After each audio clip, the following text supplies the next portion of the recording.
On va parler, puisque vous avez choisi un peu avant la une sur le budget, l'inquiétude des collectivités. Mais ce qui se passe à l'Assemblée, qui va avoir des conséquences sur le Sénat, c'est que les députés, ils ne pourront pas finir l'examen du budget de la sécurité sociale, puisque les temps impartis seront dépassés. Les députés qui vont reprendre l'examen du budget, et dans les deux cas, c'est le Sénat qui aura la main sur ces deux textes. Qu'est-ce que vous allez y mettre dans ces textes ? Alors, qu'est-ce qu'on va y mettre ? Déjà, bon, le 49.3 n'a pas été dégainé à l'Assemblée nationale. Je trouve que c'est un bon signe. L'Assemblée nationale, c'est le lieu où s'exerce vraiment la démocratie. Nos députés sont élus par le peuple. Donc, un budget doit être construit avec eux. Il doit être construit avec tout l'échiquier politique et toutes ses composantes, mais dans le respect et l'élégance quand même. Il ne faut pas offrir cette image, comme je disais tout à l'heure, de violence. Pour nos jeunes qui regardent ça... C'est ce qu'offre l'Assemblée pour vous, pendant l'examen de ces textes ? Je trouve que c'est trop violent. On peut avoir des idées différentes et c'est très sain, on ne va pas tous penser la même chose. Mais on peut aussi les exprimer avec un petit peu plus de respect, un petit peu plus de dignité. Donc le texte va arriver chez nous, comme nous le prévoyons déjà, c'est ce qui nous avait été annoncé. Donc tout le monde va devoir faire des efforts. Je pense que...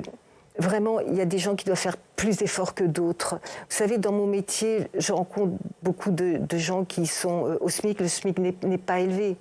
Ce sont tous ces gens invisibles qui font tourner la France. Les aides-soignantes, les femmes de ménage. On ne peut pas ouvrir une crèche si le ménage n'a pas été fait dans nos communes. Tous ces gens-là, ils ont besoin de leur argent, ils ont besoin de leur travail et ils ont besoin d'un certain respect. Et quand il y a une différence de salaire qui, pour moi, est indécente, ça, je n'arrive pas à l'admettre. Mais est-ce qu'il y a suffisamment de justice fiscale, de justice sociale dans ces textes ? Non, de justice fiscale, je ne crois pas. Je pense qu'il faut aller chercher l'argent là où il est, parce qu'il y a des endroits où il y a de l'argent, mais sans pour autant mettre en péril l'activité des entreprises. Moi, des chefs d'entreprise me disent, mais écoute Marie, moi je ne peux pas payer mes ouvriers, mes salariés plus, parce que sinon je n'aurais juste plus de travail. Mais je pense aux GAFA, je pense à des... excusez-moi... Donc on taxe les plus riches, on taxe les plus grandes entreprises. Taxer, c'est dire l'édème fiscal, on commence aussi à enfler avec ça. Donc il faut que ce soit un petit peu mieux amené. Mais quand vous avez des gens qui ne portent pas de grosses responsabilités, je pense à certains fonctionnaires, je suis désolée de le dire, mais qui émargent à 15 000 € net par mois, je trouve que ça fait un peu beaucoup, eu égard à ce que font des gens qui portent des responsabilités. C'est pas la grande majorité des fonctionnaires, quand même. Ah, heureusement pas, parce que alors là, ce serait carrément, vraiment indécent. C'est un petit exemple, mais c'est ce qui frappe les gens, vous voyez. Et c'est avec ce genre de petit exemple un peu symbolique qu'on met le feu, en fait. Donc je ne voudrais pas mettre le feu, mais ne pas s'interdire de voir ça. Il ne faut pas s'interdire de le voir. Mais est-ce qu'il faut des contributions pérennes pour les plus riches ? C'est ce qu'a voté l'Assemblée. Est-ce que ça, oui, il faut le garder, cette mesure dans le texte ? Je pense qu'un budget, ça évolue chaque année. Ça change parce qu'il y a un tas d'événements, un tas de contextes. Donc il faudrait se laisser l'autorisation, justement, de pouvoir revenir en arrière. Et quand on vote quelque chose, on se dit, mais ça, de toute façon, c'est comme la CSG. Ça ne va pas durer longtemps. Et puis finalement, c'est toujours là. On va parler du narcotrafic, qui est aussi un phénomène, évidemment, qui inquiète. Didier Migaud, le garde des Sceaux, qui a reçu hier soir les sénateurs Jérôme Durain et Étienne Blanc, qui ont présenté leurs mesures. Didier Migaud pourrait les reprendre rapidement dans une loi. C'est une bonne chose ? Ah oui, alors c'est une très bonne chose. Didier Migaud est inquiet, nous le concevons fort bien, puisque nous, sur le terrain, les policiers, les gendarmes, sont inquiets depuis des années. Depuis des années. Moi, je suis sénateur depuis 2015, j'entends dire « attention ». Faites quelque chose, c'est ça qui va un jour flamber, c'est le narcotrafic. Y compris dans un département comme le vôtre, avec des villes moyennes, c'est-à-dire qu'aujourd'hui, le problème du narcotrafic, il se pose partout ? Partout, c'est un département très rural chez moi. Mais vous avez des communes de taille moyenne, je ne parle même pas des deux villes-centres, Chalon-sur-Saône et Mâcon, je parle des autres. On peut parler d'une forme de submersion par le narcotrafic. Quand je vais dans des collèges où les principaux me disent « mais cet enfant, on ne l'a pas vu », parce qu'il fait le guet, et dans des communes de 10 000 habitants. C'est quelque chose qui ne peut pas être toléré. Donc il faut vraiment prendre les choses en main, mais en visant les grands chefs. Ce n'est pas les petits dealers. Ils seront remplacés tout de suite par des petites mains, d'ailleurs, qui ne sont pas du tout... qui ne comptent pas pour ces gens-là. Qui comptent pas. Est-ce qu'il faut aussi s'attaquer aux consommateurs ? Alors, les consommateurs, là, ça va être mon côté aussi médecin. Pour moi, quelqu'un qui se drogue beaucoup, c'est un patient. Donc un patient, ça se prend en charge. convenablement dans la globalité. Donc il faut ça ne se punit pas pour vous. Mais on ne va pas le punir tout de suite. Mais vous savez, je viens d'un département où il y a du vin. C'est ce que demande une partie de la droite, de s'attaquer aux consommateurs. Oui, mais moi je reste d'abord médecin. Dans mon département, on fabrique du vin. Alors vous voyez des campagnes pour faire attention à l'alcool, c'est très bien. Faire attention au vin, c'est très bien. Faire attention au tabac, c'est très bien. On voit ça à la télé. Vous avez vu, ça m'a échappé, moi, des campagnes publicitaires pour dire attention, on ne se drogue pas, attention les jeunes. Attends, je ne l'ai pas vu ça. Parce qu'on fait trop de répression, pas assez de prévention? Mais bien sûr, il faut absolument faire de la prévention. La drogue, on entend parler depuis si longtemps, mais ça entraîne des dégâts considérables dans les cerveaux qui ne sont pas finis de se former. On ne reviendra pas en arrière. Et on a des petites personnes qui vont être à vie abîmées. Il faut parler aussi de ça dans les collèges et même avant, parler de la drogue pour les jeunes. Voilà, on sait parler du tabac et de l'alcool, mais alors la drogue, on n'en parle vraiment pas beaucoup. L'autre sujet d'actualité, on l'a vu dans le journal, c'est hier qu'a donc démarré le procès de 8 personnes accusées d'avoir participé à l'assassinat de Samuel Paty. Est-ce que les leçons de ce terrible drame ont été tirées? Est-ce qu'aujourd'hui les profs sont plus soutenus qu'ils n'ont été, que ne l'a été Samuel Paty? Alors je vais vous dire deux choses. Il ne faut pas légiférer dans l'émotion. On n'est pas là pour être ému. Sauf que moi, l'assassinat d'un professeur d'histoire-géographie dans la rue, alors qu'il faisait son travail, qu'il respectait ses élèves, qu'il voulait leur apprendre le libre arbitre, il voulait leur apprendre à choisir, à faire leur propre opinion. Cet homme a été assassiné, décapité en France. On a mis tant de temps à donner le nom de Samuel Paty à des collèges. Dans ma commune, on a donné le nom de l'allée qui mène au collège très vite. Ça, pour moi, déjà, c'est un signe. Je vous ai dit deux choses. On ne peut pas légiférer dans l'émotion. C'est un signe de quoi? C'est un signe de peur? De peur, je crois. On n'ose pas. Ah, vous êtes bien sûr, qu'est-ce qu'il y a eu, etc. Ça, je trouve ça inadmissible. La deuxième chose, j'ai fait partie de la commission qui a enquêté sur Samuel Paty. Nous avons reçu Michael Paty. Sa sœur. Il y a une femme pour laquelle j'ai une profonde affection. C'est la maman de Samuel Paty qui s'occupe du petit garçon. C'est sa mère. La France, l'éducation nationale, peut-être, personne n'a su le protéger. Il avait un marteau dans son sac, donc il avait peur. On laisse un professeur qui ne gagne pas grand-chose, puisqu'on parlait d'argent, on le laisse avoir peur, on le laisse tout seul, on l'a abandonné. Et maintenant, on va essayer de trouver des raisons à un assassinat, mais barbare. C'est de la barbarie. Ensuite, on a eu Dominique Bernard, donc on peut se dire, mais il n'y a pas eu de leçon de tirer. Donc, c'est pas de rejeter la faute, on va dire, mais c'est les politiques. Nous, on a voté tout un tas de choses pour essayer d'accompagner les professeurs. Vous savez que ce sont les chefs d'établissement qui reçoivent le plus de menaces, de violences. Ça va en augmentant tout ça. Quand est-ce que ça va s'arrêter? Eh bien, quand on aura fait de la prévention, qu'on aura fait de l'éducation et quand on aura fait de l'aide à la parentalité. L'éducation d'un enfant, elle commence 20 ans avant sa naissance, quand ses parents ont été élevés. Si les parents n'ont pas été élevés, ils ne reproduiront pas cette éducation faite de conviction et de valeur du respect de l'autre. On va passer à l'actualité du Sénat qui vous concerne, puisque ce soir sera examiné votre texte qui vise à renforcer la surveillance des individus condamnés pour infractions violentes, sexuelles ou terroristes. Un sujet dramatiquement remis en lumière par le meurtre de la jeune Philippine. On va voir ce que contient votre texte avec Alex Poussard.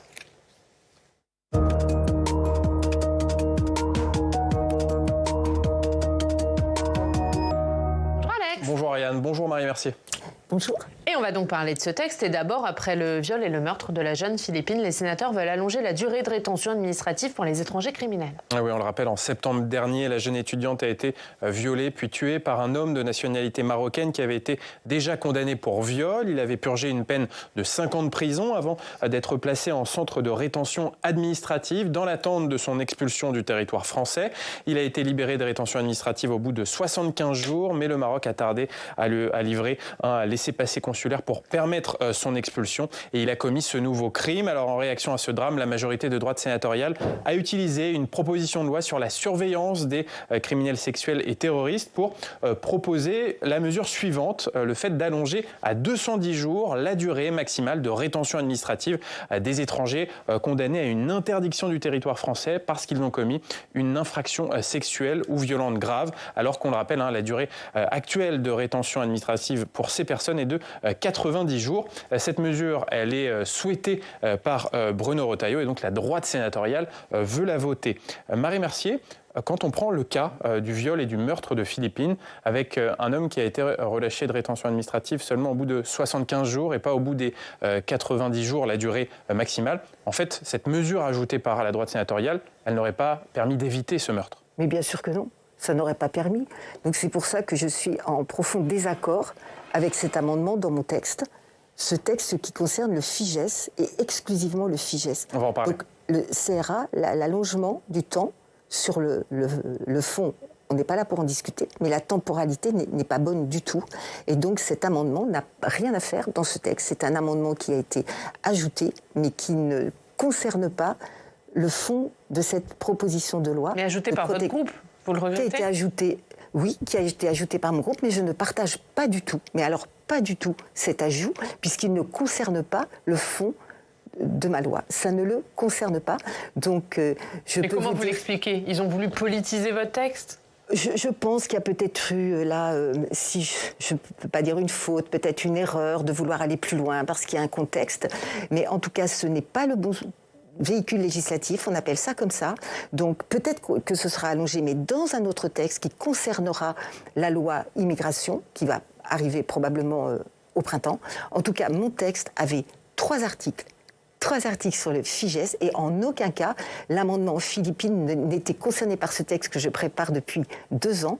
Donc je peux vous dire que le gouvernement va proposer tout à l'heure un amendement de suppression de cet ajout qui n'a rien à faire là et que la commission des lois donnera un avis favorable à cet amendement de suppression qui va revenir à mon texte, le texte que j'avais déposé début septembre. Ça veut dire quoi ? Ça veut dire qu'il y a des divisions au sein des sénateurs Les Républicains entre certains qui voulaient aller très vite sur cet amendement Philippine et puis la commission des lois qui veut quand même respecter le sujet de chaque texte législatif ? Non, il n'y a pas de division. Ça veut juste dire que la loi doit être écrite proprement. On ne peut pas faire passer un cavalier législatif dans un texte. Donc, probablement que cet amendement passera dans la loi pour laquelle il ne sera pas un cavalier, mais mon texte de loi n'était pas du tout fait pour cela. Et justement, ça s'inscrit dans une proposition de loi sur les fichiers des auteurs de crimes sexuels ou d'actes terroristes. Effectivement, une proposition de loi qui concerne 2 fichiers. Le fichier des auteurs d'infractions sexuelles ou violentes, qui compte actuellement 111 000 personnes, et le fichier des auteurs d'infractions terroristes. Alors, d'abord, qui peut consulter ces fichiers judiciaires ? Eh bien, la justice, la police, dans le cadre d'enquêtes, mais aussi les administrations de l'État pour sécuriser certains recrutements. Par exemple, un maire qui voudrait recruter une personne étant en contact avec des mineurs, par exemple un animateur de centre de loisirs, eh bien le maire peut demander à la préfecture pour savoir si cette personne fait partie de ces fichiers. Et puis, eh bien en fait, la proposition de loi veut aller plus loin en autorisant les opérateurs de transport public à consulter ces fichiers avant de recruter des personnes en contact avec des mineurs, des chauffeurs de cars scolaires, par exemple. Ce texte durcit également les procédures de changement de nom à l'état civil qui peuvent être détournées. Le procureur sera désormais toujours informé des procédures de changement de nom pour les personnes qui sont présentes dans ces fichiers d'auteurs d'infractions sexuelles ou terroristes et le procureur pourra s'opposer à ces changements de nom. Marie Mercier, votre proposition de loi, je le disais, étend au transport public le pouvoir de consultation de ces fichiers d'auteurs d'infractions sexuelles ou terroristes. Ça veut dire qu'il y a aujourd'hui des failles dans notre sûreté vis-à-vis de ces personnes ? Alors, vous avez très bien expliqué le FIJES, qui est un outil qui marche bien et qui n'est consultable que par les administrations que vous avez citées. En aucun cas par des particuliers, même s'ils gèrent une entreprise de transport. Ils n'auront pas accès au FIJES. Moi, j'ai demandé à voir comment ça fonctionnait, le FIJES. Il m'a fallu l'autorisation du procureur de la République, l'autorisation du colonel de gendarmerie. Quand je suis allée voir, eh bien, je n'ai pas consulté le FIJES. J'ai consulté le gendarme qui consultait. C'est quelque chose d'extrêmement précis. C'est une condamnation d'être inscrit au FIJES. Alors, vous avez le fichier, mais vous avez aussi le cahier. C'est écrit sur des feuilles, et ce cahier, il est dans un coffre avec les armes. Le FIJES, ça fait partie de la condamnation. C'est quelque chose de grave d'être inscrit au FIJES. Et il y avait des manques, parce que toute loi a ses zones d'ombre, donc il y avait des manques que nous avons repérés depuis quelques mois, quelques années, et ce sont ces manques qui vont être corrigés dans cette proposition de loi. Donc, en reprenant les articles un par un, vous avez cité le changement de nom. Ça, la loi, elle vient des gens. on dit. Eh bien, c'est Francis Évrard, qui était un pédocriminel récidiviste, qui a demandé à changer de nom en prison. Ce qui fait que sur le FIJAIS était inscrit Francis Évrard. Il change de nom, il prend le nom de sa maman très facilement, puisque c'était la loi de 2022 que j'avais rapportée. Eh bien, Francis Évrard est inscrit au FIJAIS, mais s'il s'appelle Francis Durand n'est pas inscrit au FIJAIS. Donc, c'était une façon de se... quelque part racheter une forme de virginité administrative. Donc ça, c'est pas correct vis-à-vis des familles, vis-à-vis des victimes et vis-à-vis de la prévention. Ensuite, nous avons ajouté des délits, des nouveaux délits qui sont arrivés ou des crimes, puisque comme ils n'étaient pas là, ils ne pouvaient pas être inscrits au FIJAIS, ça n'avait pas été noté. Donc la sextorsion et puis inciter les mineurs à certains actes de torture sur eux-mêmes ou d'actes sexuels. Et puis le troisième. Alors le troisième, je viens de Saône-et-Loire. Saône-et-Loire, c'est proche de Lyon. Tout le monde se souvient d'Émile Louis, cet horrible personnage qui a tué et violé 7 jeunes filles handicapées. Il était chauffeur de bus. Bien sûr, je ne veux pas dire que les chauffeurs de bus sont des gens à cibler. Bien sûr que non. Par contre, très récemment, il y a un mois, lors de ma visite dans une gendarmerie, on me dit, mais vous savez, on vient d'avoir le cas d'un chauffeur de bus intérimaire qui transportait des petites filles handicapées et qui a eu un comportement sexuel absolument inadéquat devant eux. Une plainte a été déposée. Pourquoi ? Ce chauffeur de bus, il est intérimaire, mais quand les RH de l'entreprise, ils lui ont demandé quoi ? Son permis de conduire, sa fiche d'identité, et puis allez, il conduit le bus. Donc, ce que je voulais mettre là-dedans, c'est qu'un chef d'entreprise qui va confier via un chauffeur un quart d'enfant à quelqu'un, il doit être sûr que cette personne a une forme d'honorabilité. Donc nous allons... Il sera obligé de vérifier l'honorabilité de la personne ou il aura la possibilité de le faire ? Moi, j'aimerais qu'il soit obligé de demander... Alors, c'est pas lui qui va le faire, certainement pas. Vous imaginez, si tout le monde peut aller consulter le FIJAIS, enfin, ça va... Non, c'est hors sujet. Par contre, il va demander à la préfecture, comme moi je faisais en tant que maire, on s'adressait au ministère de Jeunesse et Sport pour les animateurs. Vous n'allez pas mettre un individu au FIJAIS pour garder les petits-enfants le mercredi après-midi. Donc là, l'opérateur sera tenu de demander à la préfecture si il peut embaucher cette personne. Et nous allons enrichir avec une incapacité légale. Dernière question, Dernière question, les sénateurs socialistes, sur ces criminels sexuels récidivistes, les sénateurs socialistes veulent une mission d'information. Vous êtes pour ? Alors, nous travaillons avec la DDF sur le viol aux droits des femmes, et la commission des lois. Nous allons être 6 rapporteurs de la commission des lois et de la délégation aux droits des femmes pour travailler sur la récidive du viol. Pourquoi il y a récidive ? Pourquoi on viole ? Pourquoi on récidive ? Je peux vous en parler longuement, mais je pense que nous n'avons pas le temps. Mais il y a un vrai sujet, le viol, le consentement. Qu'est-ce qu'un violeur ? Quelle a été sa blessure dans sa petite enfance ? Pourquoi un violeur ne peut pas comprendre le consentement ? Parce qu'il n'a pas le logiciel pour ça. Comment on peut le soigner pour qu'il ne récidive pas ? La prison ne va pas suffire. Bien sûr, la prison, c'est un passage obligé pour comprendre que ça ne se fait pas. Mais s'il n'est pas soigné en sortant, eh bien, il recommencera. Donc, tout notre travail va être de comprendre pour prévenir la récidive. Merci Alex, à tout à l'heure. À tout à l'heure. Et l'examen de ce texte, ce sera ce soir en séance. On termine par l'actualité du côté de chez vous, en Saône-et-Loire. On va à Chalon-sur-Saône, où on retrouve Emmanuel Boulan. Bonjour Emmanuel, merci beaucoup d'être avec nous, chef d'information au journal de Saône-et-Loire. Emmanuel, vous vouliez interroger Marie Mercier sur le projet de centre éducatif fermé à Varennes-le-Grand. Bonjour. Oui, sur ce centre éducatif fermé, le seul en Saône-et-Loire qui est fermé donc vers Autun en 2018 qui a fermé, et quid maintenant de l'accueil de ces mineurs délinquants. Il y a un projet vers la prison actuelle, la seule de Saône-et-Loire à Varennes-le-Grand. On parlait d'une ouverture en 2026, c'était porté par les précédents parlementaires. Je voulais savoir ce que Mme Mercier peut-être avait comme information nous donner sur ce projet de centre éducatif fermé qui visiblement peut-être fait ses preuves en France et en Saône-et-Loire où il y a quand même eu des dysfonctionnements, c'est pas forcément bien accueilli par la population. Donc voilà pour le CEF, Madame Mercier, est-ce que vous pouvez nous dire quid des mineurs délinquants ? Mais oui, Madame Mercier va essayer de vous répondre, cher Emmanuel. Donc, les centres éducatifs fermés, c'est quelque chose qui fonctionne quand vous avez un chef d'établissement qui est quelqu'un de très investi, comme j'avais visité celui de Savigny-sur-Orge. Il faut trouver un endroit pour s'occuper de ces jeunes. En Saône-et-Loire, on a de tristes exemples avec le centre près d'Autun. Effectivement, ça ne fonctionnait pas bien. Ça ne fonctionnait pas bien, les jeunes n'étaient pas réellement pris en charge comme il le fallait. Ensuite, il y a eu la proposition à Chardonnay. L'endroit n'était pas bien choisi. Là, il faut que ce projet, il soit compris par la population. Vous ne pouvez pas mener un projet comme ça avec une population qui n'adhère pas. Vous savez, pour moi, ça fait partie des PUMA, les projets utiles mais ailleurs, comme une prison. Vous vous souvenez sans doute de l'installation qui avait pu avoir lieu, qui avait été vraiment envisagée à Châtenois-le-Royal. Vous avez une brancade, parce que tout le monde veut des prisons, tout le monde veut construire des prisons, mais personne ne veut de prison chez lui. Alors que le centre éducatif fermé Chardonnay, ça ne collait pas. Et vraiment, ce n'était pas un bon endroit. D'abord parce que le bâtiment n'était pas fait pour ça, qu'il était dans le cœur du village, donc ce n'était pas un bon endroit. Ça ne veut pas dire que c'est pas une bonne chose de faire un centre éducatif fermé, et il faut en faire, même si le coût est assez élevé. Mais le coût sera toujours... si ça sort des jeunes de là, le coût pour moi ne sera pas trop élevé. Donc l'idée a été de mettre à Varennes-le-Grand, là où il y a déjà le centre de détention, puisque les voiries sont là, ce n'est pas loin de la ville-centre, les voies d'accès pour que les familles puissent y aller sont présentes, le bus. Vous savez, à Savigny-sur-Orge, le chef d'établissement nous disait « Mais ces jeunes, seules quelques mamans viennent les voir, les papas, jamais. » Les papas, jamais.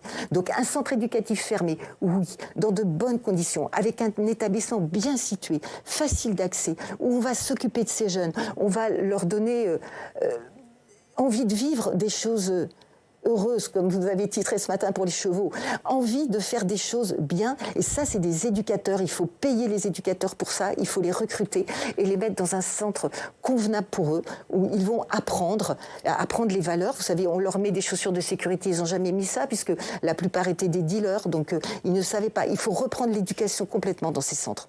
Emmanuel, il nous reste 1 minute, vous aviez une autre question. Oui, sur donc une élue maire de Mont-Soleil-Mines qui a été victime d'insultes il n'y a pas longtemps, d'une agression. Que pensez-vous en fait du statut des élus pour se protéger, même si la loi est là évidemment pour ça, mais donc ça a créé aussi la polémique de sa part, comme quoi la justice n'était pas la réponse de la justice n'était pas à la hauteur de ce qu'elle a subi, des insultes et menaces de mort. Bien sûr. Je vais poser tout à l'heure une question sur le statut de l'élu local à Françoise Gatel. Quand vous subissez des injures, le ressenti est énorme. C'est quelque chose qui est profondément, intimement blessant. Donc la réponse de la justice ne sera jamais à la hauteur pour la réparation de ce préjudice. Je pense que nous allons en parler puisque nous avons l'Assemblée générale des maires de Saône-et-Loire ce vendredi.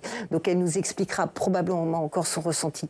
Mais ça, c'est comme toutes les victimes. Le ressenti, c'est face au verdict, c'est la vérité de la justice, qui n'est pas forcément la vérité et qui ne répare pas vraiment le préjudice subi par ces élus, qui sont des petits soldats de la République et qui doivent être accompagnés parce que ce sont eux qui maintiennent la cohésion sociale dans nos communes.